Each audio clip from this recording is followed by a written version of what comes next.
del Alma están en problemas. Cartes perdió el poder y a partir de ahí perdió la posibilidad de seguir blindando a Darío Messer o de ganar de alguna manera impunidad. Un hombre que se ha confirmado en Brasil, tiene serios vínculos con lavado de dinero, un hombre que también está acusado por asociación criminal, evasión impositiva y por supuesto es uno de los más buscados en ese tipo de delitos en particular. Estuvo mucho tiempo de manera impune e inmune en nuestro país a los controles, pero hoy saltan elementos luego de la salida de Horacio Cartes que son verdaderamente sorprendentes, como por ejemplo CEPRELAT y la decisión de Voidanich de disolver la comisión que estaba integrada y que investigaba el caso Messer en particular en CEPRELAT y que había reportado operaciones irregulares, pero estas operaciones reportadas fueron cajoneadas por ese ente regulador. Miremos básicamente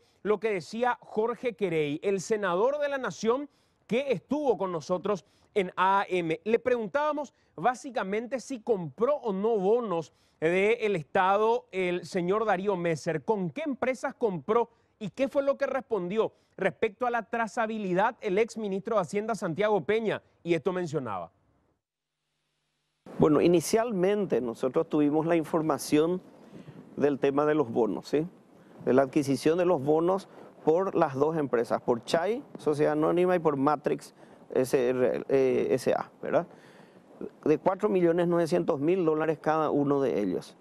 Es más, la trazabilidad incluso puede hacerse con el mercado secundario. Es decir, vos compraste esos bonos, revendiste esos bonos y sí es posible tener la trazabilidad de esto. No es cierto lo que dijo el ministro de Hacienda, el ex ministro de Hacienda con respecto a que no es posible saber quiénes son los tenedores de esos bonos. Y hoy queda en evidencia que efectivamente sí se podía saber quiénes compraron los bonos, lejos de lo que mencionó a la comisión el ex ministro de Hacienda Santiago Peña. La pregunta es por qué Peña, como ministro de Hacienda, no quería revelar quiénes fueron los compradores de estos bonos primariamente y secundariamente, ya en la reventa que se pudo haber hecho de cada uno de ellos. La pregunta es, ¿por qué es importante esta investigación de constatar que los bonos fueron adquiridos por personas que básicamente están investigadas por lavado de dinero? ¿Se pueden recuperar estos bonos? Esto respondió Querey.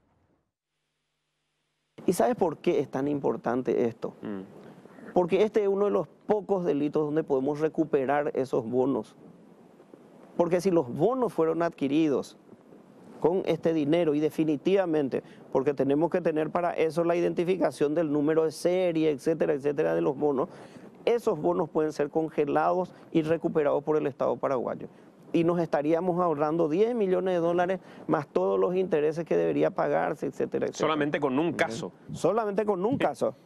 Y no solamente la recuperación del dinero, además, decía el senador Jorge Querey del Frente Guazú, integrante de esta comisión, que el caso Messer puede ser la punta del iceberg de algo todavía mucho más complejo, que huele a podrido. Convocan a Cartes. ¿Por qué lo convocan a Cartes? No solamente porque fue presidente de la República, no solamente por ser el amigo del alma de Darío Messer, según él mismo dijo. Es convocado para el viernes a las 9 de la mañana Horacio Cartes porque pudo haber negociado en algunas operaciones con Messer hace algunos años atrás.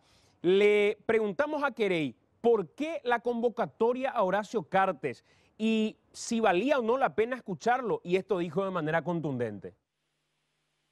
El otro día fue publicada una cuestión, ¿verdad?, que creo que es muy importante. La empresa Tornum Sociedad Anónima es una empresa que se abre en la década del 90 aquí en Paraguay y después en los 2000 se abre una sucursal en Panamá, ¿sí? Esa es una empresa offshore, ¿sí?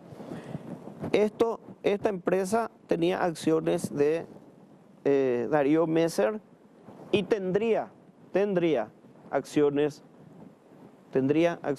del expresidente Horacio Cartes, que si se confirma, sí tendríamos muchas cosas que preguntarle. Y finalmente fue convocado Horacio Manuel Cartes Jara. se va a sentar al final de toda esta historia en una silla del Congreso de la Nación, pero no como senador, sino para responder.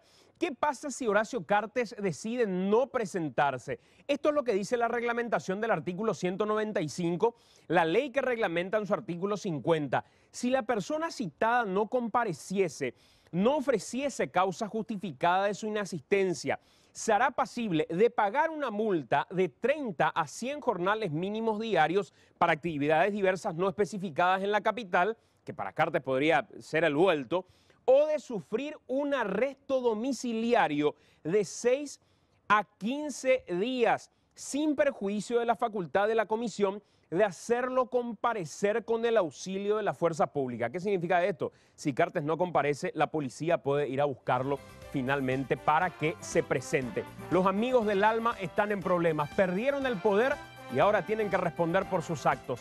¿Qué sabía Cartes respecto a Messer? ¿Qué operaciones en conjunto tenían? ¿Se puede recuperar el dinero? Esta semana es clave, el viernes probablemente lo vamos a saber.